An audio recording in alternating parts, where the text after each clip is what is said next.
my name is Erica, and I'm going to be doing the one negative constructive.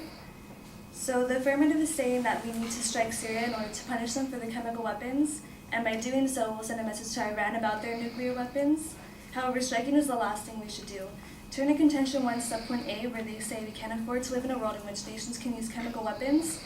First of all, there's no evidence that bombing Syria will make it safer, as by Mehdi Hassan, political director of the Huffington Post UK, New Statesman, September 12, September 16. Dropping bombs might make us feel a bit better as we rerun the gut-wrenching images of writhing and suffocating Syrian children on YouTube. Yet not a shred of evidence has been produced by leaders in London, Paris, or Washington to bolster the breezy claim that bombing Syria will make it a better or safer place to live.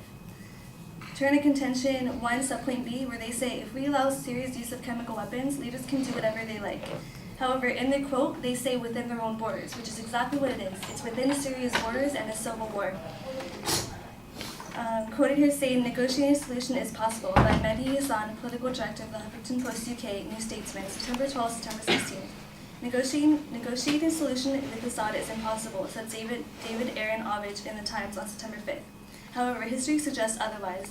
In an essay for Foreign Affairs in February, Michael Quinn and Madhavi Joshi noted that 60% of civil wars since the end of the Cold War have ended in a settlement. Turn to contention 1, subpoint C, where they said if leaders can do whatever they like, Iran will see chemical weapons as acceptable. However, our limited strike could just lead to further retaliation. As said by the potential for escalation is immense by Ted Cruz, the Texas representation in the Senate, and member of the Armed Services Committee. The Washington Post, September 9, September 14. The potential for escalation is immense. Syria is in the midst of a sectarian civil war, born of centuries-old animosities. We have no clear ally in this Sunni conflict, and any limited and proportional strike could quickly get out of control, imperiling our allies and forcing us into the civil war. Turn to contention 1, subpoint D, where they said if Iran is emboldened, they will accelerate their nuclear weapons program. So they're saying that if we don't strike Syria, we'll embolden Iran. However, Iran might see our attack as a need to accelerate their nuclear program, by Ezra Klein, staff writer for Washington Post, September 4th, October 1st. First, the strategy might backfire. Iranians might interpret strikes against Syria as evidence that they need to accelerate their nuclear program to defend against U.S. attack. Second, that game is already over.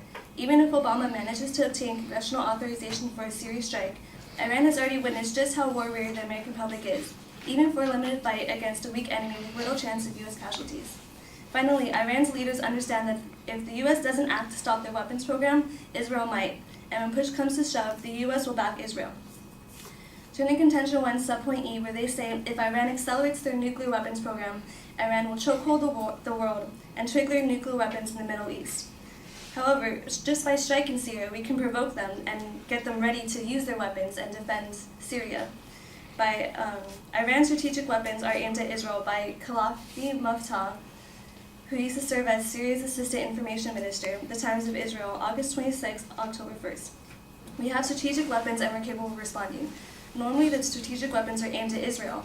If the U.S. or Israel make the mistake of taking advantage of the chemical issue, the region will go up in flames, which will affect security not only in the region, but across the world.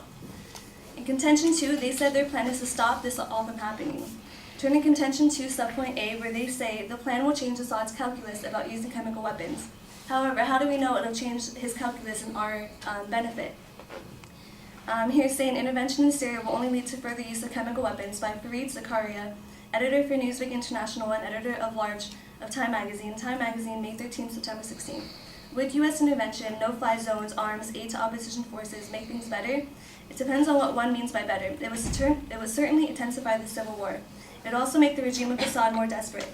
Perhaps Assad has already used chemical weapons. With his back against the wall, he might use them on a larger scale. Turn to contention 2, subpoint B, where they said intervention in Syria would constrain Assad's behavior. They also stressed that they would prevent division in Syria, which is inevitably to happen.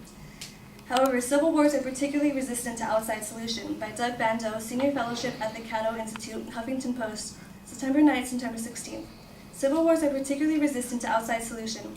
The antagonisms run deep and there are often multiple parties, none of whom may want peace. In Syria, the radical Islamists appear to be gaining influence.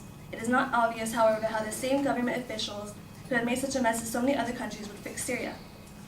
Turn to contention 2, subpoint C, where they say we will deter Iran from nuclear weapons building by sending a bold message. However, it's highly unlikely Iran will stand down in the case of U.S. intervention. By Shahab Ahmed, writer for Policy Mike, August 31st, October 1st. Given the Iranian priorities with regard to Syria and Assad, it is highly unlikely that Iran will stand down in the case of U.S. intervention. The entire region could face catastrophic repercussions should the U.S. decide to intervene and should Iran decide to respond in one way or another. In contention 2, subpoint D, they say the same exact thing, that we need to send a message to Iran, and I just attacked this subpoint, so it's basically baseless. In contention 2, subpoint E, they say bombing Assad will not save, or will not just save Syrian lives, but will deter future dictators from using chemical weapons. However, the U.S. does not have the evidence that Assad was the culprit of using chemical weapons for that strike against his own people. By Doyle McManus, columnist for the LA Times, September 9, September 14th. This isn't like Iraq, where the weapons didn't exist, and the notion that the rebels used chemical weapons against their own side is far-fetched.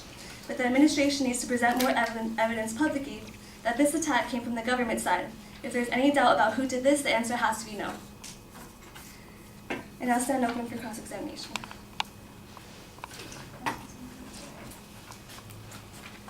Okay, in your subpoint A, you say that no evidence that the bomb is making it safer. Could you say that since we haven't done this, it's part of the future that we couldn't know one way or the other if bombing would make it safer?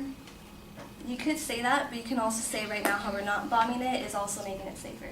Okay, would you say that sometimes attacking is necessary to solve a problem?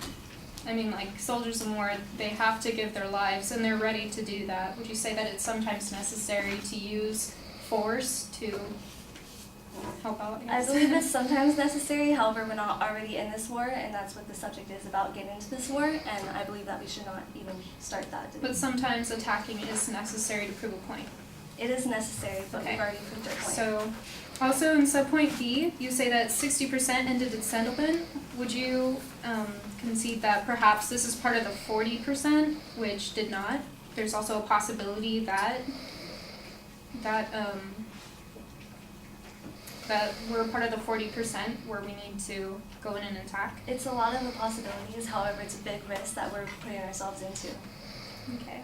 And then for subpoint C, you say that the potential is immense. This is kind of more of a disadvantage argument than, so are you trying to use it for the significance or the solvency?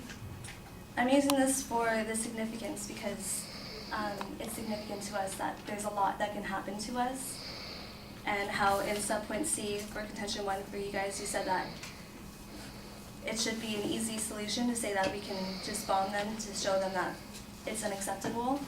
However, that's not significant enough with the risk that we're looking at. Okay. Time.